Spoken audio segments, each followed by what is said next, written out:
The carpet at the exit of the National Federation of Demolition Contractors must surely be worn paper thin by now. First, former President David Keane quit. Then the immediate past President Holly Price stepped down from the NFDC's National Council.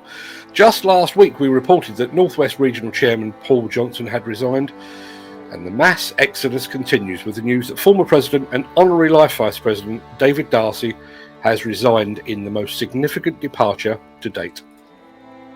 David Darsey was the NFDC President from 2009 to 2011. And his presidency was the culmination of a 10-year plan during which he served on regional and national councils.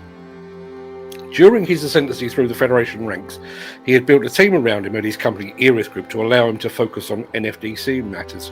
That foresight ensured that he avoided the fate of some previous presidents who had seen their own companies falter while they were tending to Federation matters.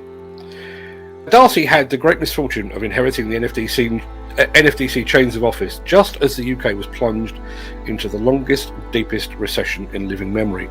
Despite that, his presidency shone as one of the most influential in the modern era. NFDC history books, assuming such things are still written in the future, will show that Darsey was the man who made the accredited site audit scheme a prerequisite of membership of the NFDC. They will also show that Darsey was in the NFDC hot seat when the Federation moved into the then new Resurgent House over in Hemel Hempstead. He was also the man who put the NFDC on the firm commercial and financial footing upon which it still stands today. But there was more to David Darsey's presidency than that. His fellow officers at the NFDC will remember Darsey as a single-minded yet diplomatic individual, willing to listen and yet decisive. NFDC members will remember Darsey for his inclusivity, his ability to work a room and to make everyone feel both welcome and valued. In true cometh the hour, cometh the man style, David Darsey was a firm hand on the tiller at the NFDC while the industry navigated the choppy waters of recession. I remember one NFDC AGM during the very depths of that recession. Dave Darsey was ill. He'd lost his voice, he was sweating profusely, and yet he was shivering at the same time. But against the advice of others, myself included, he pressed ahead to deliver a rousing and supportive speech. And it was precisely what the NFDC membership needed at that most challenging time. David Darsey was one of 3 and a bit presidents, the less said about the bit the better, that I served under as NFDC press officer. In my view, he was the best. When I wrote the history of the NFDC, Darsey's name appeared rightly alongside some of the true legends of the Federation, Sidney Hunt Sr., Claude Brown.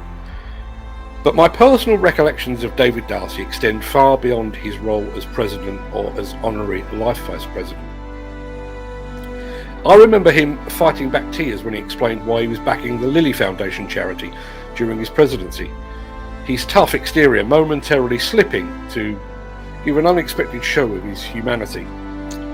But perhaps my fondest memory of David Darsey came during a management meeting that I'd been inexplicably invited to attend. There was talk around the table of levying fines against NFDC members that failed to attend the required number of meetings during a year. As he so often did, Darsey sat quietly at the end of the table, seemingly lost in his own thoughts. When everyone had finished speaking, Darsey cleared his throat and said, "We are in the midst of a recession. We should not be penalising our fellow members, we should be putting our arm around their shoulders." It was for that reason, and for many others besides, that I believe that David Darsey was the finest NFDC president of the modern era. And even after his presidency was over, he remained the NFDC's single most influential figure. In fact, there were times when it appeared that Darsey was the fulcrum, the very linchpin holding the NFDC together.